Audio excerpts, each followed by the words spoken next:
Bapak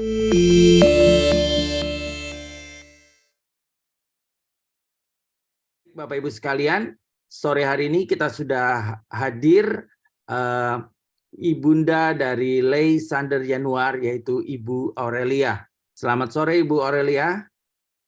Sore. Ya, Halo. kabar baik ya Bu? Sehat Puji ya Tuhan, semua? luar biasa.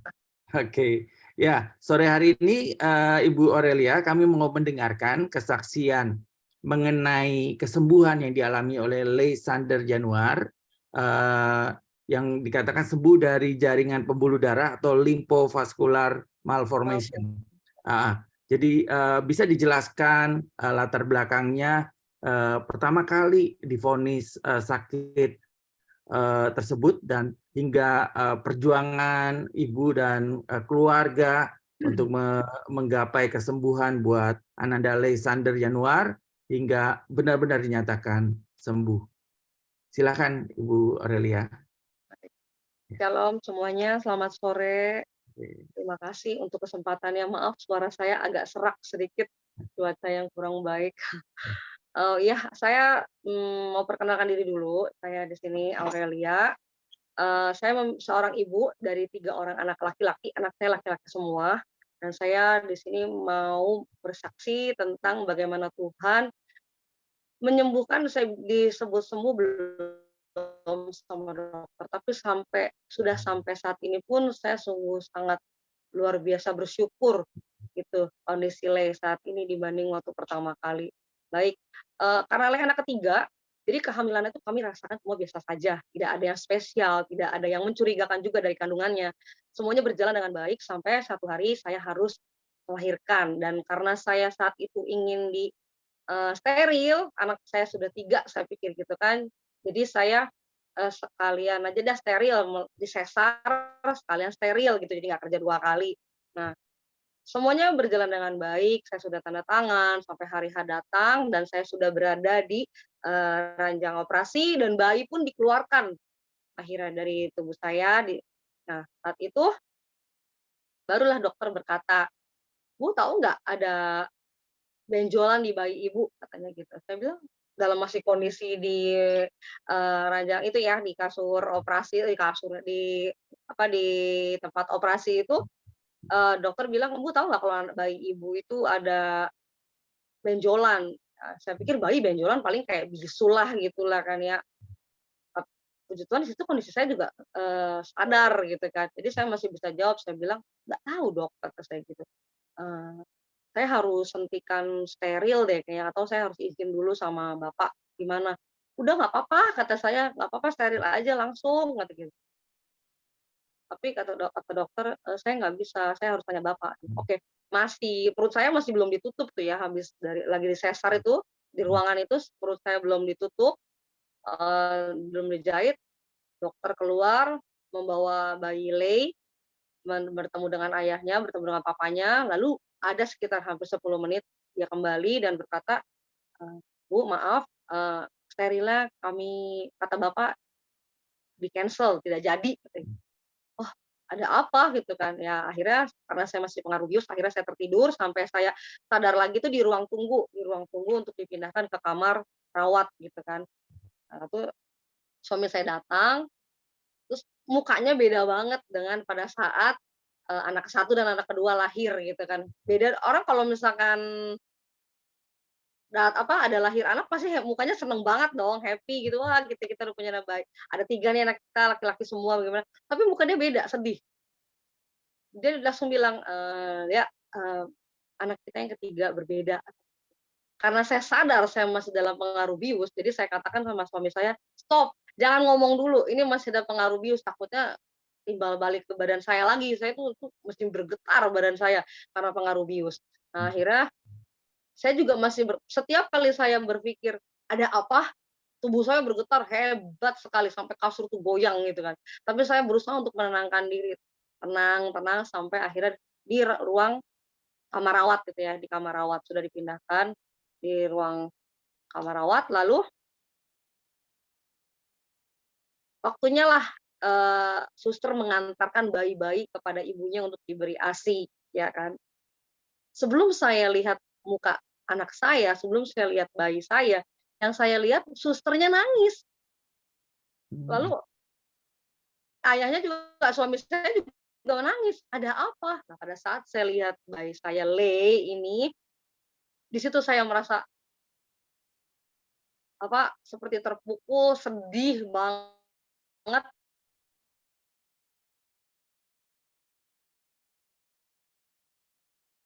tapi puji Tuhan di situ Tuhan langsung kuatkan saya. Di situ Tuhan langsung kuatkan saya sedih, tapi saya rasa saya tidak senangis suster sama suami saya malah gitu. Entah Hmm. kekuatan dari mana itu ada dalam diri saya saat itu. Oke, setelah, hari-hari berjalan kita pulang, bayi memang 24 jam pertama sudah kuning. Setiap kali saya memberi ASI datang ke ruangan bayi, saya selalu nyanyikan lagu pujian, saya bilang, "Leko," saya doakan, saya tupang tangan, dengan air mata, dengan tangisan. Mungkin juga sebelah-sebelah juga saya yang melihat saya nyusuin bayi saya itu kayaknya juga mereka juga kasihan kali ya. Tapi Hmm. saya di situ juga harus saya bilang, saya harus kuat." Oke, kami akhirnya berfokus untuk bagaimana menyembuhkan sakitnya. Itu sakit apa gitu kan. Ya rekomendasi-rekomendasi dokter kita datangi, kita berobat gitu, tapi masih belum ada juga kepastian sakit apa itu dan, pembengkakannya juga masih ada, malah sempat harus disinar di usianya yang sudah 2 minggu karena kuningnya meningkat waktu itu. Malah dokter bilang kalau sampai ini tidak dirawat, tidak disinar, dia bisa mengganggu ke selaput otaknya ya. Hmm. Oke, ketakutan saya jujur saat itu. Dan saya mengandalkan diri saya sendiri di situ. Saya Kristen dari lahir, saya keluarga Kristen. Tapi pada saat itu masalah itu datang, Hmm. Iya. itu tuh nggak ada artinya gitu. Saya baru sadar itu, sekian lama, ternyata saya memakai kekuatan diri saya sendiri, Hmm. dan saya dengan kekuatan saya ya berdoa tetap berdoa, tapi rasa takut itu lebih besar daripada doa saya. Hmm. Saya bawa anak saya, kata dokter, "Ini ke sini," saya ke bawah, "ke sana," saya bawa gitu, tapi tidak ada hasil. Sampai satu hari pendeta saya di gereja saya, dia berkata, katanya, "Coba kita bawa Lei ke Singapura." Saya tuh jujur bukan dari keluarga yang berada bagaimana gitu, cukup aja gitu kan, kita merasa saya cukup, keluarga cukup gitu. Nah, kita kan masih muda, keluarga yang masih awal, masih muda Iya. merintis usaha gitu. Memang adalah bantu orang tua juga. Tapi dalam diri saya tuh yang pertama yang tujuan saya ingin bawa Lei ke Singapura adalah saya mau tahu, Lei ini sakitnya apa? Sudah sampai 2 3 minggu tuh Lei tidak tahu sakitnya apa. Ke dokter sana, ke dokter sini, ambil darah, suntik sana, suntik sini, obat ini itu sudah, tapi Lei tidak ada hasilnya sakitnya apa. Setidaknya kalau saya tahu dulu aja, ini Lei itu sakitnya apa, jadi kita tahu cara pengobatannya. Akhirnya saya nekat dengan biaya yang seadanya saja, yang tujuan awalnya adalah untuk mengetahui diagnosa itu apa. Akhirnya saya terbang, puji Tuhan dikenalkan dengan SOS, Sahabat Orang Sakit, langsung dengan Bapak Pendeta Stefanus waktu itu. Saya sudah di-schedule-kan dengan dokter siapa, ketemu jam berapa, jadi saya ke Singapura datang tuh langsung ke rumah sakit, tidak menunggu lagi. Puji Tuhan, terima kasih banget waktu itu SOS. Lalu saya bertemu dengan Bapak Stefanus, saya dibantu, untuk konsul dengan dokternya karena saya juga bahasa Inggrisnya kurang baik, suami juga kurang baik, kami bertiga ke Singapura, saya, suami, dan Lei, anak kami tinggalkan 2 di Indonesia di rumah. Lalu kita konsultasi, masih belum tahu dong sakitnya karena harus ada tim gitu, kayak kita mah ada tim harus harus dirembukan ini tuh apa, sampelnya diambil dari benjolan cairan yang ada di Lei itu. Singkat cerita, di hari yang ketiga itu, atau, 3 atau 4 hari itu saya ingat banget jam 12 malam saya harus menelpon Pak Stefanus karena kondisi Lei yang makin memburuk. Tiba-tiba nafas dia tuh seperti orang sesak, kesakitan. Pada saat dia tarik nafas, tapi pada saat dia melepaskannya tuh merintih, sakit gitu loh. Saya sebagai ibu juga ngelihatnya, "Tuhan ini kenapa kok tiba-tiba banget seperti ini?" Akhirnya saya nggak tahu harus bagaimana, saya telepon aja Pak Stefanus, ganggu banget jam 12 malam, saya ingat banget. Saya telepon terus kata bapak, "Ayo, langsung aja ke rumah sakit, kita pesen, taksi," gitu kan. Sampai di sana saya bertemu dengan Pak Stefanus, terus lalu pas terus pihak masuk ke IGD. Tujuan saya kan awal kan hanya ingin tahu, lah itu sakitnya apa gitu, dan memang saat itu juga belum tahu sakitnya apa, sampai harus dibawa ke IGD. Tahu sendiri kalau masuk IGD biayanya berapa, sedangkan saya kan tujuannya cuma mau ke dokter doang gitu kan. Tapi kondisi Lei sangat memburuk dan pihak IGD pun bilang, sebelum masuk ke dalam IGD ruangan itu, kita harus deposit dengan jumlah uang yang saya bilang besar gitu ya. Lalu saya bilang, "Nggak ada," kata saya gitu. "Gimana Pastor?" "Nggak ada." Tapi pihak rumah sakit juga tidak mengizinkan Lei untuk keluar dari rumah sakit. "Jangan, nggak boleh." Dokternya itu kekeh banget ya, kalau pihak maksudnya si dokternya ya, kalau pihak rumah sakit mah terserah mau keluar mau masuk. Tapi puji Tuhan di situ si dokternya bilang, "Kamu nggak boleh keluar, kamu nggak boleh keluar." Saya bilang, "Saya nggak punya biayanya."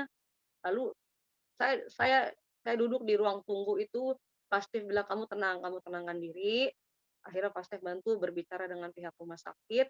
Di situ di saat saya disuruh tenang, saya nggak bisa tenang gitu kan. Saya melihat anak saya di sana harus butuh pertolongan dan saya tidak bisa apa-apa gitu kan. Saya cuma bisa, Tuhan tolong." Di situ saya nangis, puji Tuhan juga pihak SOS menguatkan saya, "Tenang tenang." Dengan kesaksian-kesaksian mereka juga, ya saya berusaha tenang dan saya berusaha Tuhan yang bantu saya gitu. Tiba-tiba pas Steve datang, "Lei boleh masuk," katanya gitu. Luar biasa, "Hah? Bisa gimana?" "Tenang, pokoknya," katanya, "bayarnya nanti aja setelah pulang dari, rumah sakit. Jadi Lei harus inap," gitu kan. Oke, puji Tuhan, satu langkah saya sudah boleh masuk gitu kan di situ. Lei dirawat sekitar 2 harian dan dari situlah Lei baru tahu sakitnya apa, yaitu limfovaskular malformation. Pertama kali saya baca, saya bingung ini bacanya gimana gitu kan. Aduh Tuhan, apa sih, sakit apa gitu kan ya. Saya searching-searching ternyata tuh, dari obatnya juga saya lihat ternyata Lei itu, ke pembuluh darah, jaringan pembuluh darah dalam tubuh dia. Karena ada benjolan-benjolan itu, nah itu tuh kalau ibarat kabel tuh kusut di dalam, kusut gitu kan. Makanya dia jadi bentuk, benjolan gitu. Terus setelah itu pulang, lalu dokter bilang, karena setelah tahu sakitnya apa, setelah tahu apa yang harus diperbuat, ya saya lakukanlah, puji Tuhan. Saya bilang, "Aduh puji Tuhan, Tuhan baik, Tuhan masih masih masih mau, lay ada," gitu kan. Di situ saya berdoa seperti biasa, tapi tetap saya masih mengandalkan kekuatan saya sendiri, berdoa tetap, tapi tidak sepenuhnya. Itu yang disebutnya yang ya berdoa berdoa, tapi hatinya tuh tetap masih banyak ketakutan. Oke, saya jalani, yang tadinya cuma mau tahu hasil dokternya apa, diagnosanya apa, ternyata saya harus sampai 29 harian di Singapura. Bayangkan biaya yang sudah dikeluarkan berapa, gitu kan. Tapi ya saya kan berusaha semaksimal saya. Maksimal saya tuh ya mampunya saya, bukan semaksimal seperti orang-orang gitu, karena kapasitas orang berbeda-beda. Akhirnya saya maksimal segitu, dokter akhirnya izinkan saya boleh pulang. Saya tuh udah minta pulang dari kemarin, "Dok, rasanya Le udah oke, boleh pulang ya." Sampai sekitar 2 hari ke-29 baru dokter bilang boleh, akhirnya saya pulang. Dokter bilang, "Oke, nanti balik lagi 3 bulan," katanya gitu. Ternyata baru sebulan di Indonesia kondisi Le tiba-tiba memburuk kembali. Ada benjolan yang warnanya tuh seperti sudah merah, dipegang tuh hangat, kayaknya sudah terjadi infeksi. Saya juga kan waktu itu nggak ngerti, karena keluarga kami tuh tidak ada yang sakit gitu, tidak pernah menemukan kasus seperti ini, jadi kita tuh bener-bener nggak tahu. Akhirnya, akhirnya ya mau nggak mau kita berangkat lagi ke Singapura, sekitar sampai ada hampir, 6 bulan saya harus pulang pergi, yang dinyatakan katanya, "Oke, saya pulang," tiba-tiba dalam seminggu, tiba-tiba terjadi lagi gitu. Seperti dimainkan perasaan saya. Waktu itu saya berkatanya, "Tuhan kok kayak dimainin perasaan saya. Sudah senang lihat anak sehat," katanya, "oke, tiba-tiba kok sakit lagi," gitu. Sampai 6 bulan dan itu juga sangat menguras biaya yang cukup besar gitu kan. Sampai satu hari saya udah, lay kondisinya sangat tidak baik waktu itu, di bulan ke-6. Di bulan ke-6 kondisi tidak memang kempesannya sudah mulai menurun, kempesnya sudah mulai membaik, tapi sering banget terjadi infeksi-infeksinya, gitu. Dan itu sangat menakutkan buat saya, karena kalau misalkan infeksi otomatis jaringannya rusak, infeksi jaringannya rusak, gitu kan. Saya takut banget. Ya itulah saya berdoa. Nah, selama 6 bulan yang saya lalui naik turun itu, SOS mengenalkan saya lah. Kita mengenalkan dengan, hamba-hamba Tuhan, didoakan, juga dibantu diantarkan ke sana ke sini, oke. Sampai satu hari di bulan ke-6 itu saya rasa saya sudah tidak mampu membawa Lei kembali ke rumah sakit Singapura, tapi kondisi Lei sangat buruk saat itu juga. Minumnya udah susah, dia nggak mau karena besarnya benjolan itu jadi dia pernafasan susah dan minumnya juga menelan makanan juga agak susah, masih ASI sih, ASI susu formula gitu. Saya sudah malu rasanya karena minta tolong terus sama Pak Stefanus, dengan teman-temannya juga, dengan keluarga. Akhirnya saya hanya bisa berdoa, berserah. Berserahnya ini yang saya sebut dengan surrender ya, bukan give up. Kalau give up kan menyerah gitu, tapi saya surrender itu lebih ke menyerahkan semua masalah saya ke Tuhan, gitu. Itu sangat berbeda sekali dan saya pelajari dari kehidupan saya itu, oh saya surrender itu ternyata yang dimaksud surrender itu menyerahkan semua masalah saya pada Tuhan. Saya serahkan Tuhan, kata saya bilang, "Kalau memang Lei" anak itu kan titipan, "kalau memang Lei Tuhan izinkan titipan saya sampai umur segini, saya harus lepaskan Lei, saya siap." Sebelumnya saya nggak siap, karena saya masih berusaha gitu. Tapi saat itu benar-benar saya sudah di mana seperti titik nol saja, seperti itu. Saya harus benar-benar menyerahkan, "Terserah Tuhan dah mau apa," kata saya gitu. "Tuhan mau mau sehat, ya Tuhan sehatkan, tapi kalau Tuhan mau ambil, silahkan, saya rela." Di situ saya hancur hati, saya menangis, dan itulah titik nol saya, yang sebagai seorang ibu untuk bisa melepaskan anaknya. Tiba-tiba malam, ingat jam 7 malam, ada seorang hamba Tuhan di Singapura menelpon saya. Saya tidak cerita, kan tadi saya bilang saya tidak cerita ke siapapun dengan kondisi Lei saat itu, ke siapapun. Tiba-tiba dari Singapura telepon saya, "Dia, gimana kabar Lei?" Kata dia. "Kok gue hari ini nggak enak ya, seharian," katanya, "kayak kepikiran gitu sama Lei." Padahal kita tuh cuman yang ketemu ya kalau di Singapura doang, di luar dari Singapura kita nggak pernah hubungan sama ibu. Tiba-tiba dia bisa telepon saya, gitu. Coba kalau bukan karena Tuhan, karena siapa? Gitu, ya kan. Di situ saya ngedengar dia ngomong gitu aja saya udah nangis gitu kan. Tuhan, ini pasti perbuatan Tuhan gitu kan. Nggak mungkin kalau bukan Tuhan. Akhirnya saya jujur saya bilang, kalau saya Lei kondisinya sangat buruk dan saya sudah tidak mampu lagi untuk membawa Lei ke Singapura untuk berobat. Tiba-tiba dia bilang, "Oh, kebetulan banget, saya lagi butuh 5 anak yang dibiayai," kata dia gitu. "Saya tuh memang hari ini tuh nggak enak mikirin Lei. Ya udah sekarang kamu pesen, tiket buat ke Singapura aja, berobat, tempat tinggal, transportasi, ada yang nanggung, tenang aja, ayo berangkat." Wah, dengan semangat saya katakan, "Tuhan, oh ini toh," kata gitu kan. Pada saat saya di titik nol tuh Tuhan bekerjanya tuh enak gitu loh, Amin. luar biasa. Akhirnya dari situ saya mulai semangat lagi, saya bangkit, oh ternyata Tuhan masih izinkan Le. Dan saya katakan, kalau Le sembuh, saya mau bersaksi buat kemuliaan nama Tuhan, gitu kan. Saya waktu itu bilangnya sembuh, saya bilang gitu kan. Oke, sampai akhirnya kita berangkat ke Singapura, benar saya ada yang jemput, tempat tinggal saya ada yang memberi satu kamar di rumahnya. Pokoknya luar biasa, saat itu, dimulai saya bilang titik nol itu terendah saya di usia 6 bulan itu, seperti ada benang yang terlihat gitu, seperti rantai yang mulai tersambung tersambung tersambung, sampai puji Tuhan kesembuhan Le pun sangat cepat saat itu. Ya. Saya sangat berterima kasih sekali, ya pasti pertolongan Tuhan semuanya, adanya SOS, sahabat orang sakit, juga, kerabat-kerabat di sana yang bukan SOS. Sampai satu hari saya juga pernah ketemu, dia tuh lagi berobat di Singapura, kondisinya sudah membaik. Saya hanya kontrol-kontrol saja, lalu saya bertemu dengan seseorang yang dia juga hamba Tuhan, tapi dia hanya melayani, tidak tidak ada yang sakit dengan keluarganya, dia hanya melayani, datang ke rumah sakit dan dia berkata, "Bu, Ibu anaknya sakit kan? Ibu ada yang sakit kan? Kok saya ngeliat Ibu biasa aja ya?" katanya. "Kok Ibu sukacita banget?" gitu. Saya bilang, "Ya ya nah kenapa saya harus sedih?" gitu loh.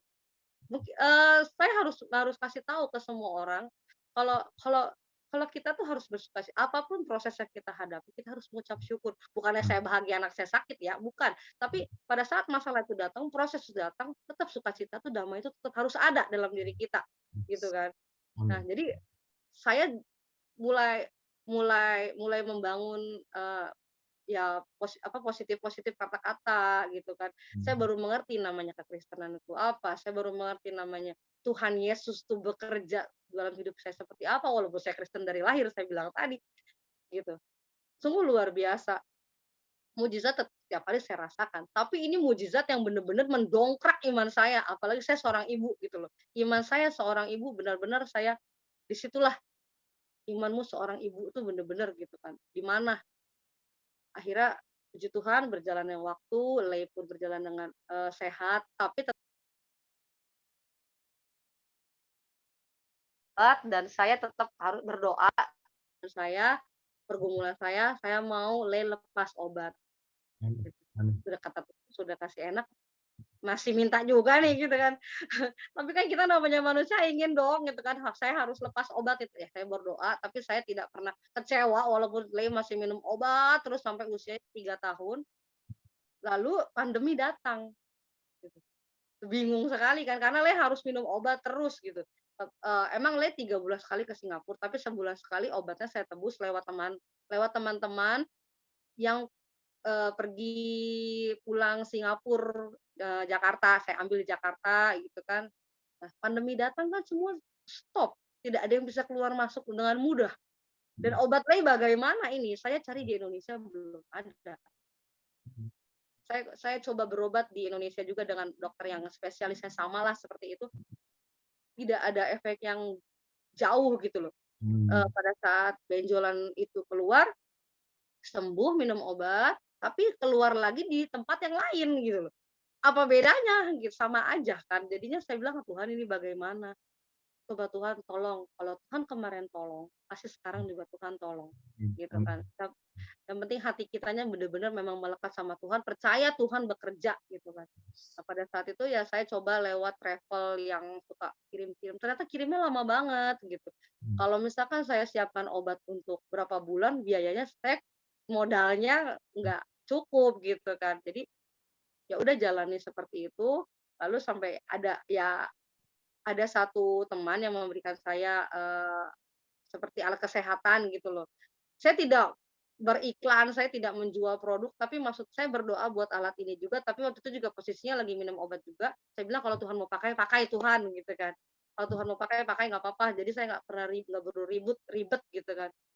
Akhirnya obatnya mulai saya kurang-kurangin, sampai akhirnya sekarang tuh puji Tuhan banget, Lei bisa lepas dari obat. Oh, puji Dari Tuhan. pandemi itu kan masuk Maret ya, Maret 2020, Lei masih minum obat sampai bulan Mei, dari Mei itu sampai saat ini, sampai detik ini Lei udah nggak minum obat, puji Tuhan luar biasa. Wah, kata saya, Tuhan bener-bener saya tuh selalu belajar di sini di mana namanya kita tuh harus hancur, kita tuh nggak boleh punya ekspektasi dunia, bener-bener saya berharap, "Oh, Lei seperti ini nggak, jalani dulu aja, percaya." Dan saya juga bilang, eee, Lei walaupun belum dinyatakan sembuh, tapi bagi saya ini udah kesembuhan yang luar biasa buat Amin. Lei. Udah bisa lepas obat, tidak ada kumat-kumatan lagi, luar biasa. Dan kondisi Lei sekarang, anaknya pinter banget ngomong, bawel gitu kan. Saya takut banget karena setiap anak kalau sakit itu kan pasti perkembangannya sangat, tertinggal, tapi Lei tidak. Lei sama dengan anak-anak yang lain gitu. Puji Tuhan banget, terima kasih dan juga, terima kasih untuk kesempatannya, saya boleh sharing, saling menguatkan. Di sini juga saya tidak hanya menguatkan buat orang yang sakit, tapi buat kita yang ngejagain orang sakitnya. Iya. Nggak Amin. gampang, gitu kan. Beban juga buat orang yang, eee, mengurus sakit.